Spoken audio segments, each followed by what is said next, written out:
Allô? Je vais marier mon fils ce vendredi, Inch'Allah. Ah, mais... Félicitations. Félicitations. C'est avec un garçon ou avec une fille? Hey, ya Latif. Ah, ta question a failli me glacer le sang. C'est pour rire, c'est pour rire. Hé, hé, hé. Oui, tu as mordu à l'hameçon. C'est de l'humour pourri à 100%. Je te pardonne pour l'occasion. C'est un mariage d'amour ou c'est un mariage de raison? Ben, je dirais qu'ils se marient pour fonder un foyer, bâtir une maison. Là, tu réponds pas à la question. Parce que ta question remet, à mon sens, tout mariage en question. Je vois pas en quoi ni pourquoi. Parce que je fais partie de l'ancienne école, pour laquelle, dans un vrai mariage, il n'est pas question d'amour. Eh bien, moi qui fais partie de la nouvelle école, là tu me surprends. Mais pour les anciens, l'amour n'est pas un argument, mais un agrément. Eh bien, pour nous autres, modernes, il n'y a pas plus désagréable que de s'asseoir sur les sentiments. Ah, mais les bons sentiments, ils sont à l'origine de tous les tourments. D'accord, d'accord. Eh bien, il est peut-être difficile de vivre avec, mais ce qui est sûr, c'est qu'on ne peut pas vivre sans. Mais c'est ce qui explique sans doute pourquoi les mariages d'aujourd'hui ont quelque chose d'indécent. Oh, faut quand même... là, tu forces un peu, je crois.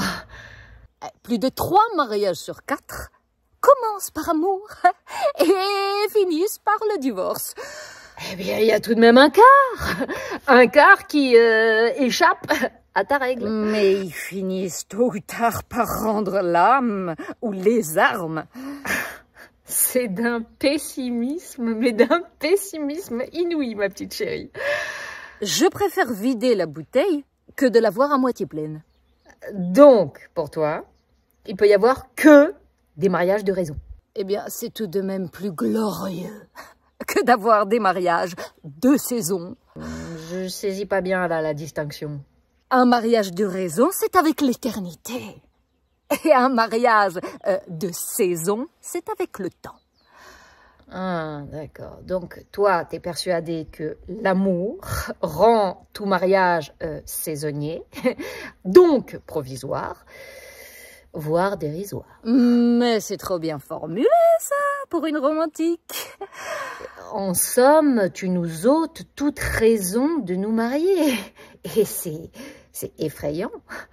Bah, ce qui est effrayant, c'est de voir jusqu'à quel point notre monde ne tient plus ses promesses, qu'il n'est plus ni fidèle, ni éternel.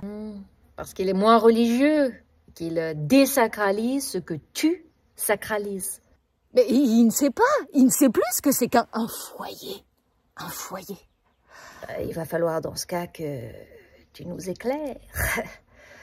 Pour se marier, il faut une raison qui éclaire comme une lumière naturelle, mais pour élever des enfants. Ah, il faut un cœur qui éclaire comme une lumière surnaturelle. C'est le seul amour qui rime avec toujours, l'amour de ses enfants. La sainte famille. Je dirais plutôt un foyer aigu de lumière. Ah, foyer aigu de lumière. Mais t'es quand même grave. Mon Dieu, il n'y a rien à en tirer.